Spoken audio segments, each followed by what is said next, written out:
En ophtalmologie pédiatrique au CHUL, Centre Mère-Enfant Soleil, on reçoit à peu près 11 500 visites par année. On traite un œil, on traite une cornée, on traite une rétine, on traite un glaucome, une cataracte, mais en fait, on traite un enfant avec tout son développement qui en suit. On traite une famille aussi parce que c'est eux qui subissent les conséquences des maladies de leur enfant. Donc, notre philosophie, c'est d'être à la fine pointe de l'ophtalmologie pédiatrique, mais tout avec des soins humains et que l'enfant soit au centre de notre traitement.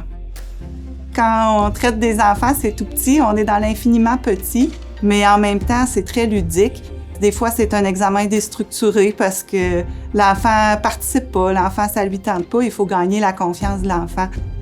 C'est très important, les enfants, pour leur développement, c'est une question de moi. Il faut être efficace, mais il faut surtout qu'ils partent d'ici avec notre confiance, puis avec un sentiment que ça leur tente de revenir nous voir.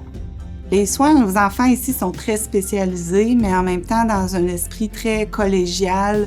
On est aussi un centre de pédiatrie, donc on a tous les collaborateurs autres qu'ophtalmologistes pédiatriques qui nous aident parce que souvent en ophtalmologie, ça peut être une maladie qui touche pas seulement les yeux. Donc, on a aussi de l'équipement spécialisé parce qu'on sait qu'un enfant, c'est pas toujours assis tranquille sur une chaise. Donc, on a beaucoup d'équipements technologiques. Les fondations, maintenant, ont un rôle pour l'équipement. Ensuite, nous, avec la recherche du plasminogène, c'est énormément de travail d'inventer un nouveau médicament, donc pour développer cette molécule-là.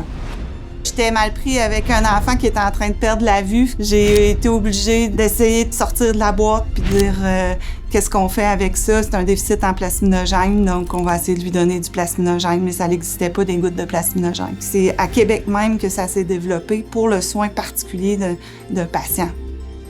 La Fondation des maladies de l'œil, c'est important, ça nous permet de créer, d'avoir une idée puis de la développer de façon locale. C'est pas à l'autre bout du monde, c'est au Québec que la Fondation des maladies de l'œil nous permet de faire rencontrer la clinique, la recherche, l'innovation pour développer les soins chez les enfants. Fermez-vous les yeux, vous allez comprendre 80% du développement à l'école de l'enfant, c'est la vision. Puis je les vois grandir, moi, je les suis souvent tout petits, puis je les laisse aller des fois à l'adolescence où j'ai plus besoin de les traiter.